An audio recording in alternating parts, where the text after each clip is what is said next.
Pelo sinal da Santa Cruz, livrai-nos Deus, nosso Senhor, dos nossos inimigos. Em nome do Pai, e do Filho e do Espírito Santo. Amém. Meu Senhor e meu Deus, creio firmemente que estás aqui, que me vês, que me ouves. Adoro-te com profunda reverência. Peço-te perdão dos meus pecados e graça para fazer com fruto este tempo de oração. Minha Mãe Imaculada, São José, meu Pai e Senhor, meu anjo da guarda, intercedei por mim.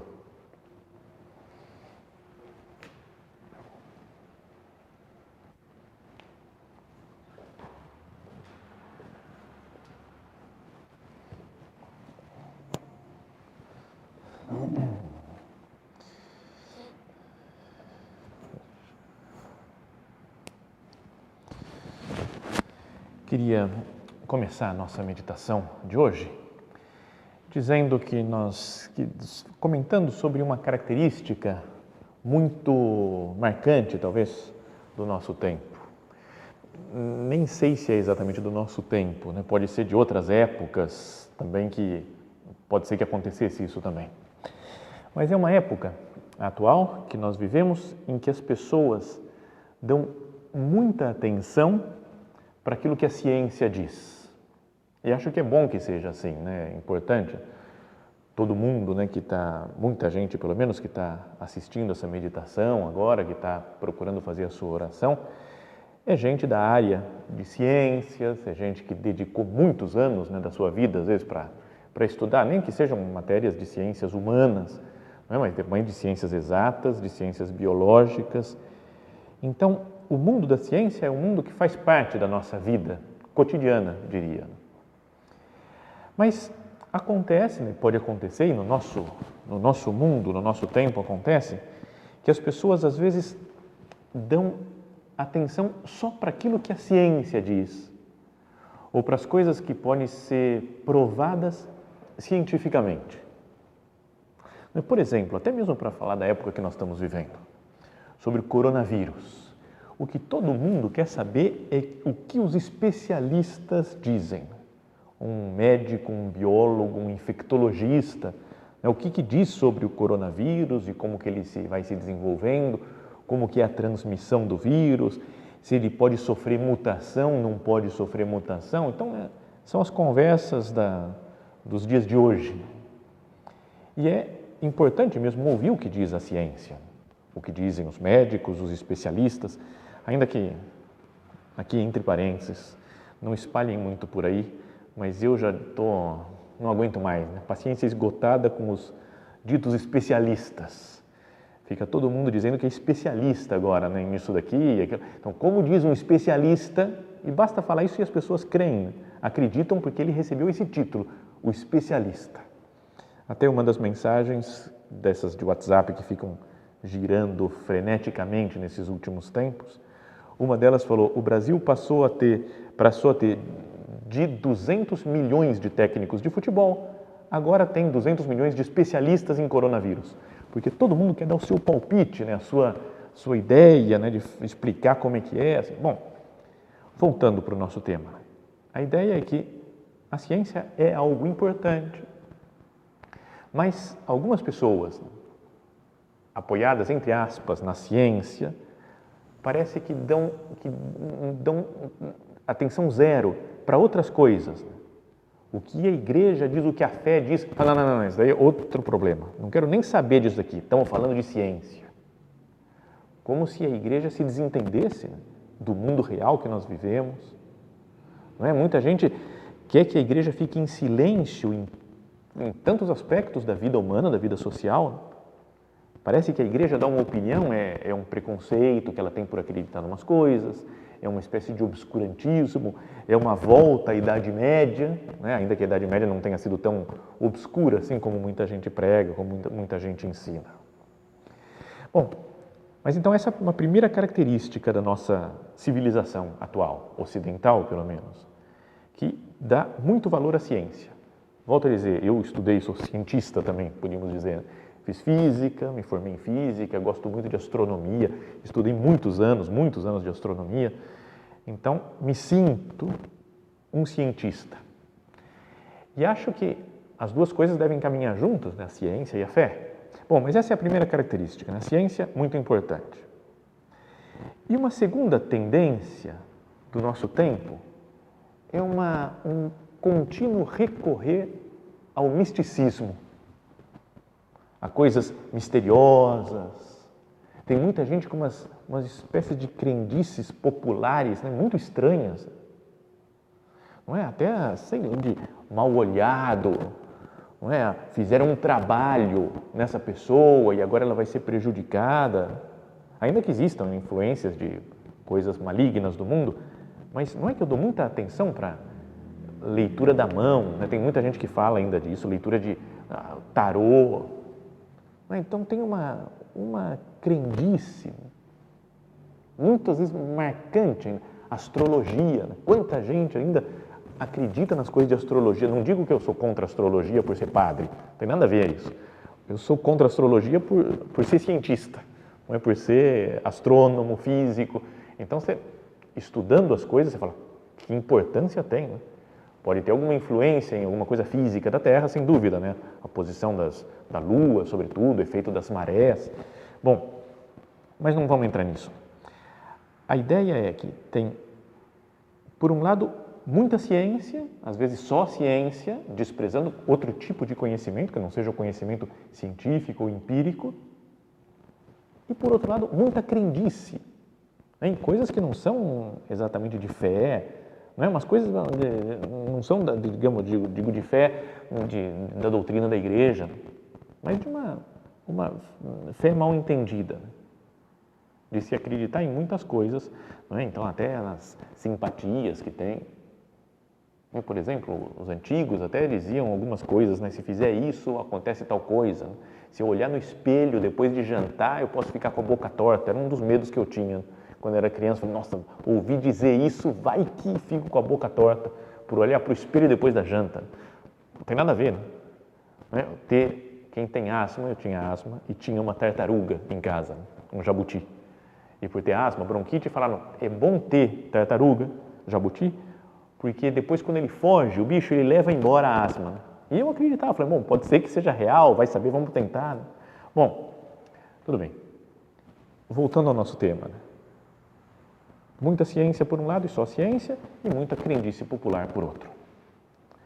E tem um evento que desperta a curiosidade de todo mundo, tanto dos cientistas como dos que recorrem a essas crendices, que é o milagre.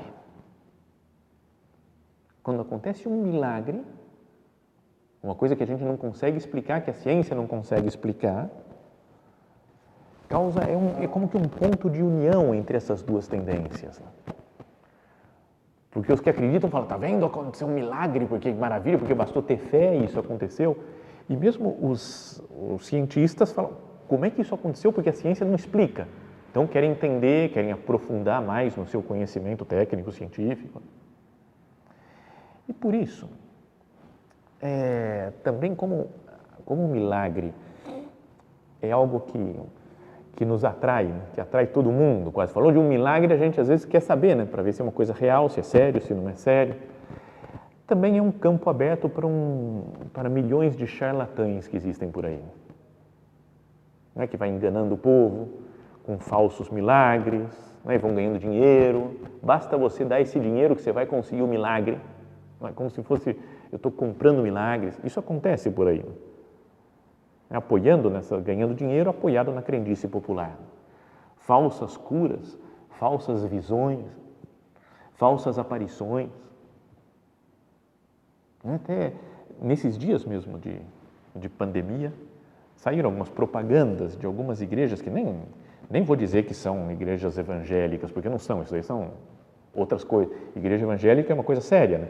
Tem muita gente muito boa, muito piedosa, muito santa, que tem outra fé, que não a nossa católica, né? Os protestantes, mas tem outros que são os inventores de uma religião que nem eles mesmos acreditam. E, por exemplo, fala assim, aqui fazemos curas, venha para o culto e você vai ser curado. E nesses dias fala, só que nesses dias de pandemia não apareça porque podemos nos contaminar. Você vai ser curado de tudo, de qualquer doença, mas coronavírus não, porque vai que dá algum problema, as pessoas se contaminam aqui, então vamos cancelar os cultos. Então, E coisas mais bizarras que essa. Uma vez vi uma propaganda de faça uma oração e perca 5 quilos. Cara, esse assim é a solução, né? Para qualquer problema, não tem que fazer regime, não tem que fazer esporte, correr, nada. Faz uma oração e você perde 5 quilos. Bom, milagre. Nessa época de Páscoa que nós estamos vivendo, ainda dentro da oitava da Páscoa, né? Sabe que a Páscoa é como um grande domingo, todos esses dias, né? Desde o domingo passado, na Páscoa, segunda, terça, quarta, quinta, sexta, hoje, até amanhã, ainda é um grande, como se fosse um grande domingo. E pensando nesses dias que nós estamos vivendo, eu queria falar qual é o maior milagre da história. O maior milagre de todos os tempos, imbatível, e é a ressurreição de nosso Senhor Jesus Cristo. Um milagre que ninguém viu, só o próprio Cristo, mas que voltou, viram as pessoas o resultado do milagre, tendo Cristo ressuscitado diante deles. Pode ser que, ao falar isso, que o principal milagre foi a ressurreição de Cristo, alguém fique meio decepcionado, porque fala, tudo bem, mas já ouvi outras pessoas serem ressuscitadas. Sei lá, o próprio Jesus no Evangelho tinha ressuscitado Lázaro, tinha ressuscitado aquela menina, filha do Jairo, que era o chefe da sinagoga de Cafarnaum, tinha ressuscitado, foi para a cidade de Naim, tinha uma viúva com seu filho lá que tinha morrido, o filho único que tinha morrido da viúva, e Jesus ressuscita o menino. A gente às vezes fica esperando, esses daí eu já conhecia, por que a de Jesus é tão mais especial assim? E mesmo outros milagres que Jesus fez, imagina multiplicar os pães e os peixes. Não é um milagre tremendo, que matou a fome de tanta gente, né, de tantas pessoas, né, 5.000 pessoas, sem contar as mulheres e as crianças. Não é? Ou outros milagres, quando ele acalma o mar, por exemplo, uma tempestade, ele falou, cala-te, emudece. Para tudo. Podemos conversar com o Senhor Jesus, parece que você fez outros milagres mais portentosos, mais chamativos, pelo menos, do que esse da sua ressurreição. E mesmo outros milagres que foram acontecendo na história da igreja, podemos dizer que tem provas científicas quase desses milagres. O milagre que se conta das aparições de Nossa Senhora, mas sobretudo quando ela aparece em Fátima e marcou o horário que ela ia fazer um milagre no dia 13 de outubro de 1917, e o sol começou a se mexer, girar, rodopiar, fazer uns movimentos muito estranhos, muito esquisitos, e que foi visto por centenas, por milhares de pessoas. Conheço até um amigo meu que falou, meu pai morava em Portugal na época, e ele contava para mim, eu vi o sol se mexendo. Então são milagres que falam, isso é muito chamativo isso. Ou todos os milagres na vida do Padre Pio, São Pio de Pietrelcina. Não é que ele tinha as chagas de Cristo, que ficam 50 anos abertas e depois, de repente, desaparece. Não são coisas mais marcantes, talvez, né? O contínuo milagre de San Gennaro, que tem em Nápoles, na Itália. No dia dele, ou em alguma situação muito especial, o sangue do mártir, lá dos primeiros séculos do cristianismo, que está lá coagulado num ostensório, né, num ornamento litúrgico, ele se liquefaz e depois volta a se coagular outra vez. É como que um milagre à vista, aos olhos de todo mundo, milagre que já foi filmado, que já foi estudado pela ciência e ninguém consegue explicar.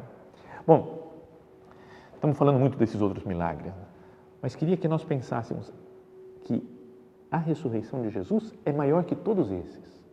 Que esses daí são como que sinais de que existe algo sobrenatural no mundo. Mas a ressurreição de Jesus não é um simples acréscimo de vida que deu para ele Deus. Então ele voltou a viver um pouco mais, como tinha o Lázaro, ou a filha do Jairo lá, ou o filho da viúva de Naim. A ressurreição de Jesus é outra coisa, é algo diferente, algo novo, nunca antes visto na história da humanidade. A ressurreição de Jesus abre um novo panorama na história do mundo, na história do universo. Queria que nós pensássemos, meditássemos na ressurreição de Jesus para entender o que ela é, o que foi a ressurreição, o que significa, e depois como que ela influencia na minha vida. Assim, por que deve mexer tanto comigo a sua ressurreição? Então é importante pensar e tentar entender o que é a ressurreição de Jesus. Além de que morrendo e ressuscitando, nosso Senhor perdoa os nossos pecados. Não é isso, daí já seria suficiente para... Valeu tudo. Se é só... Nem quero entender o que foi a ressurreição, a morte e a ressurreição. Perdoa meus pecados, eu estou feliz. Se fosse só isso, se fosse só unir Deus com os homens outra vez, já é maravilhoso. Mas Jesus ressuscitado é a primeira pessoa com um corpo glorioso. Um corpo glorificado que já não sofre mais as limitações de tempo e espaço. É algo totalmente novo, que nós nem conseguimos entender isso. Mas a doutrina da igreja, o que nos ensina a ressurreição de Jesus, é que nós também vamos ressuscitar no final dos tempos. Vamos ter um corpo, que é uma carne, que não conseguimos entender exatamente como, que não sofre mais nenhum efeito, nem do tempo nem do espaço, não está aprisionada pelo tempo e o espaço como nós estamos. Se eu estou aqui, eu não consigo estar no Japão ao mesmo tempo. E se eu estou aqui no ano 2020, eu não consigo estar ao mesmo tempo no ano 1700. Porque nós, pela nossa condição material finita, estamos presos dentro dessas coordenadas espaço-temporais. Espaço e tempo. Mas queria agora que nós lêssemos um trecho mais ou menos longo, de algumas partes, do capítulo 15, da primeira carta de São Paulo aos Coríntios, que ele tenta explicar, com as luzes que São Paulo recebeu de Deus, ele tenta explicar o que é a ressurreição. Então ele começa lá o capítulo 15 dizendo: irmãos, quero lembrar-vos o evangelho que vos anunciei e que recebestes e no qual estáis firmes. Deixa eu anunciar o que vocês acreditam. Por ele, pelo evangelho, sois salvos, se o estáis guardando tal qual ele vos foi anunciado. De fato, eu vos transmiti, antes de tudo, o que eu mesmo tinha recebido, a saber, que Cristo morreu pelos nossos pecados, segundo as Escrituras, foi sepultado e ao terceiro dia foi ressuscitado, segundo as Escrituras. Está escrito isso daqui, os apóstolos, as testemunhas da ressurreição, deixaram escrito para que não mais esquecêssemos que Jesus morreu, foi sepultado e no terceiro dia ressuscitou para o perdão dos nossos pecados.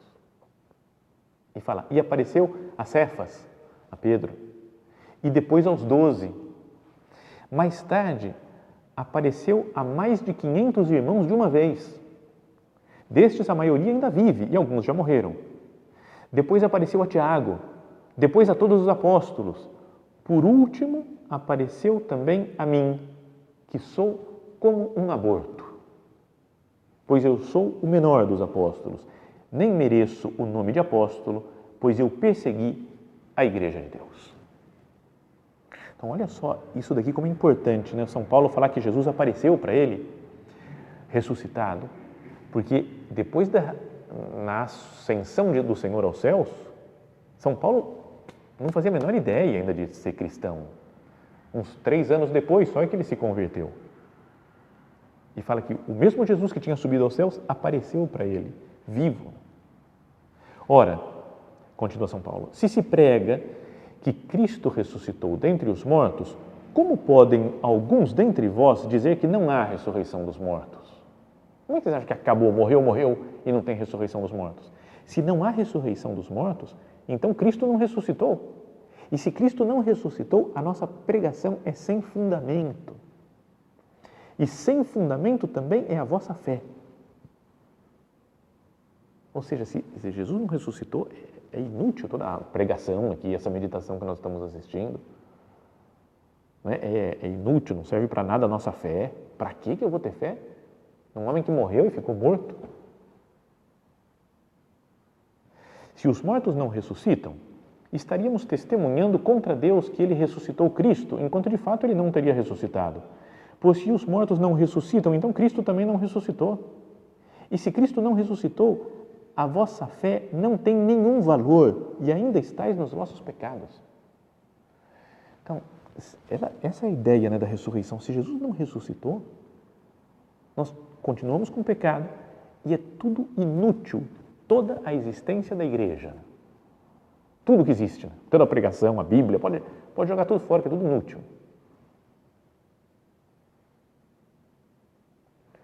E se Cristo então não ressuscitou, a vossa fé não tem nenhum valor e ainda estáis nos vossos pecados. Então, também pereceram os que morreram em Cristo. Se é só para esta vida que pusemos a nossa esperança em Cristo, somos, dentre todos os homens, os mais dignos de compaixão. Não é legal pensar isso? Se é só para essa vida que eu vivo, e me poupo de muitas coisas, e procuro me santificar, e procuro ajudar os outros, e viver a caridade, se é só para agora, sou o mais digno de compaixão. Mas, na realidade, Cristo ressuscitou dos mortos como primícias dos que morreram. Com efeito, por um homem veio a morte, e é também por um homem que vem a ressurreição dos mortos. Como em Adão todos morrem, assim em Cristo todos serão vivificados. Ou seja, olha só a ideia, se Jesus ressuscitou, nós também ressuscitaremos com Ele. Nós vamos voltar, portanto, esse corpo glorioso que Jesus tem na ressurreição, que já não sofre efeito, né, do tempo ou do espaço, é o corpo que nós vamos ter, cada um de nós. Então ele fala também, São Paulo, que mais para frente nessa carta, nesse mesmo capítulo, se os mortos não ressuscitam, comamos e bebamos, pois amanhã morreremos. Se não tem ressurreição, eu vou curtir a vida, né? Eu vou morrer mesmo, deixa eu curtir essa vida, que é a única que eu tenho. Voltai a viver na sobriedade, fala São Paulo, como se deve, e não pequeis mais, pois alguns de vós continuam em total ignorância sobre Deus, isso eu vos digo para a vossa vergonha. Mas dirá alguém, em que forma é que os mortos vão ressuscitar? Com qual corpo voltarão? Sempre tem essa dúvida, né? Fala, como assim eu vou ressuscitar? Que corpo que é esse daí que eu tenho? São Paulo diz, insensato. Aquilo que semeias morre primeiro e só depois é vivificado. E o que semeias não é a planta já desenvolvida, como será mais tarde, mas um simples grão, digamos, de trigo ou de qualquer outro cereal. E de acordo com a sua vontade, Deus dá um corpo a esse grão, como dá a cada uma das sementes o seu corpo particular. Você joga sementes, são muito parecidas na terra, e depois você vê que uma dá uma árvore, outra dá outra planta, outra dá outra. Então, é mais ou menos assim, né? Nós vamos morrer, esse corpo é como uma semente que vai se desfazer, para nascer um corpo espiritual depois. Nem toda a carne é a mesma, perdão. Uma é a carne dos humanos, outra é a carne dos animais, outra a carne das aves, outra dos peixes. Há corpos celestes e corpos terrestres. Um é o brilho dos celestes, outro o brilho dos terrestres. Um é o brilho do sol, outro o brilho da lua e outro o brilho das estrelas, e até de uma estrela para outra há diferença de brilho. Coisa semelhante acontece com a ressurreição dos corpos. Semeado corruptível, o corpo ressuscita incorruptível. Semeado na humilhação, ressuscita na glória. Semeado na fraqueza total, ressuscita no maior dinamismo. Semeia-se um corpo só com vida natural, ressuscita um corpo espiritual. Se existe corpo só com vida natural, existe também corpo espiritual. Então, isso é algo de fé, né, que nós cremos, que é difícil de entender essa realidade, mas a prova que nós temos que isso é verdade é que Cristo ressuscitou. E os apóstolos o viram, e tocaram com as suas mãos, e comeram com ele. E era um corpo que, ao mesmo tempo, era físico, material, que se alimentava com os amigos, com os discípulos, desaparecia, aparecia, já não estava preso mais ao tempo e ao espaço. Bom, então essa é a teoria, queria que a gente ainda pensasse ainda nesses minutos finais, né, da nossa meditação. Como que isso influencia na minha vida? Senhor, como é que a sua ressurreição pode mexer com o meu dia de hoje, com esse dia, ano 2020, no meio de pandemia de coronavírus, como é que a sua ressurreição mexe comigo? São duas ideias só. Uma é que nós também vamos ressuscitar. Só isso já dá um novo modo de olhar o mundo. Me dá alegria. As próprias palavras, a primeira palavra de Jesus que aparece no Evangelho de São Mateus, depois dele ressuscitar, para as mulheres é alegrai-vos. Primeira coisa que ele fala, alegrai-vos. Porque eu vou ressuscitar também, porque Jesus ressuscitou, porque Jesus venceu a morte, o pecado, o demônio. Alegria. Não ter alegria, um cristão que não tem alegria, especialmente agora, nesses dias de da Semana da Páscoa, de tempo pascal que nós estamos vivendo, é mais ou menos como fazer um churrasco na Sexta-feira Santa. Sabe, churrasco de Sexta-feira Santa, a pessoa está totalmente por fora. Foi o dia de penitência, de jejum, de não comer carne, beleza, vamos organizar um churrasco. Você fala, a pessoa não tem a menor noção do que está fazendo. Então, agora, uma pessoa que fique triste, fique meio para baixo, sem esperança, sem alegria, também está totalmente errado, totalmente por fora. Então, nós vamos ressuscitar alegria. Então, desprendimento, por exemplo, das coisas materiais, das nossas ideias, das nossas teorias. Tudo isso aqui é passageiro aqui nessa terra. Eu vou ressuscitar. Minha vida é para ter um corpo glorioso no fim dos tempos com Deus nosso Senhor e com todos os meus irmãos e irmãs do mundo todo. Por que eu vou me apegar a uma coisa tão passageira agora? Otimismo também. Como nós precisamos de otimismo nesses tempos que nós vivemos? Né? Meu Deus, é a crise, e agora? Como é que vai ser? E o problema, e a saúde? Calma, tudo bem, somos do mundo, é natural que a gente se preocupe um pouco com isso ou com aquilo, tome algumas medidas, mas não pode me tirar a paz, o otimismo, porque eu nasci para ressuscitar. Cada um de nós nasceu para ressuscitar. Então essa é a primeira luz que a ressurreição de Cristo pode me dar. Eu também vou ressuscitar, cada um de nós vai ressuscitar. Então daí surgem alegria, otimismo, desprendimento de coisas materiais, de ideias passageiras. E a segunda consequência é, se Jesus ressuscitou, ele está vivo. Falávamos disso, né? Que ele está fora do tempo e do espaço, está desprendido do tempo e do espaço. Então ele não é alguém do passado. Fala, Jesus, eu creio firmemente que estás aqui. Jesus está junto de nós, nesse lugar, no lugar que está cada um de vocês ouvindo agora essa meditação. Jesus está conosco.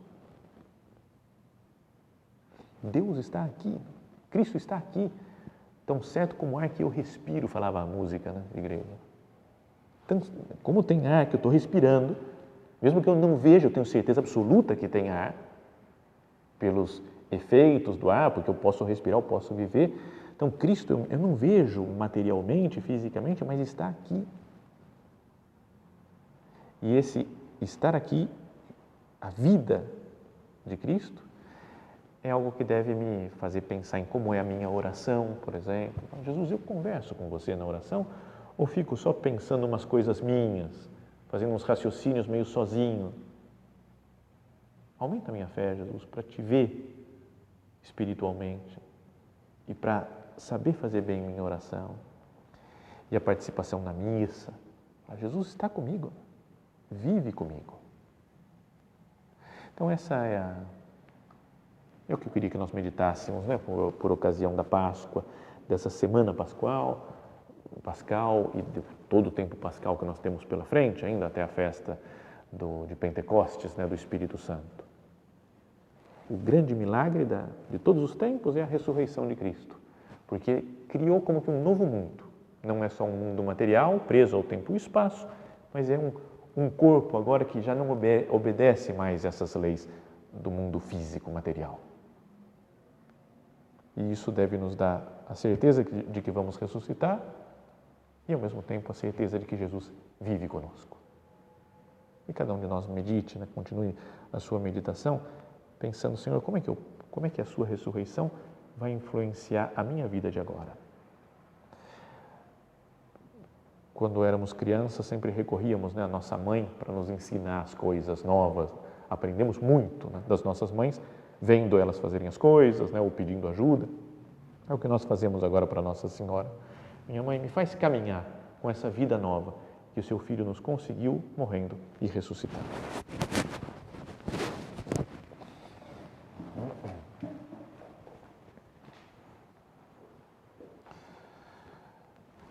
Dou-te graças, meu Deus, pelos bons propósitos, afetos e inspirações que me comunicaste nesta meditação. Peço-te ajuda para os pôr em prática. Minha Mãe Imaculada, São José, meu Pai e Senhor, meu anjo da guarda, intercedei por mim.